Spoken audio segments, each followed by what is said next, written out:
if a square plus b square plus c square is equal to ab plus bc plus ca, then which one is correct? Option দেওয়া আছে, তো আমাদের কি দেওয়া আছে না square plus B square plus C square is equal to ab plus BC plus CA. যদি প্রত্যেকটা টার্মকে আমি 2 দিয়ে গুণ করি, এদিকে 2a square plus 2b square plus 2c square, এদিকে প্রত্যেকটা টার্মকে আমি 2 দিয়ে গুণ করব, 2ab 2bc 2ca।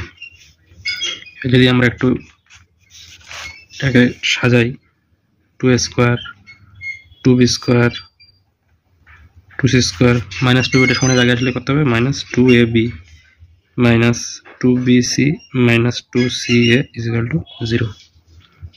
বা এখান থেকে একটা স্কোয়ার নিলাম, এই মাইনাস 2ab নিলাম, এখান থেকে একটা বি স্কোয়ার নিলাম, দুটোর থেকে একটা নিলাম প্লাস, তাহলে এখানে একটাতে বি নিলাম, একটা বি স্কোয়ার ছিল, এখান থেকে মাইনাস 2bc নিলাম, আর দুটো সি স্কোয়ার থেকে আমি একটা সি স্কোয়ার নিলাম প্লাস কি নিলাম না একটা আমার এ বাকি ছিল সেটা নিলাম মাইনাস 2ca কিংবা এসি, একটা সি স্কোয়ার বাকি ছিল সেটা নিলাম, ইকুয়াল টু কত না 0।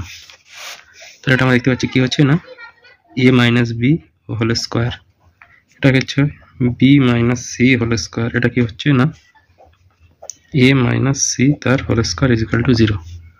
তিনটে বর্গ রাশি যোগ করে শূন্য হচ্ছে মানে তারা আলাদা আলাদাভাবে শূন্য, অর্থাৎ a minus B whole square is equal to 0, b minus C whole square সেটাও 0, a minus C whole square is equal to 0।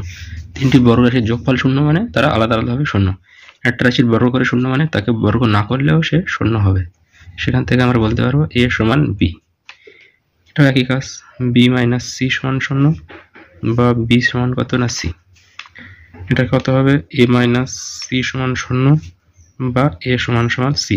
তাই একবার বলছি এ সমান সমান বি, আবার বলছি বি সমান সমান সি, আবার বলছি এ সমান সি। তাহলে সেখান থেকে আমরা বলতে পারবো এ সমান সমান বি আর বি সমান সমান সি, সি সমান সমান এ, তার মানে এ সমান বি সমান সি। ঠিক আছে, তো যে অপশনগুলো ছিল এর মধ্যে অপশন বিটা আমাদের ঠিক হয়ে যাচ্ছে।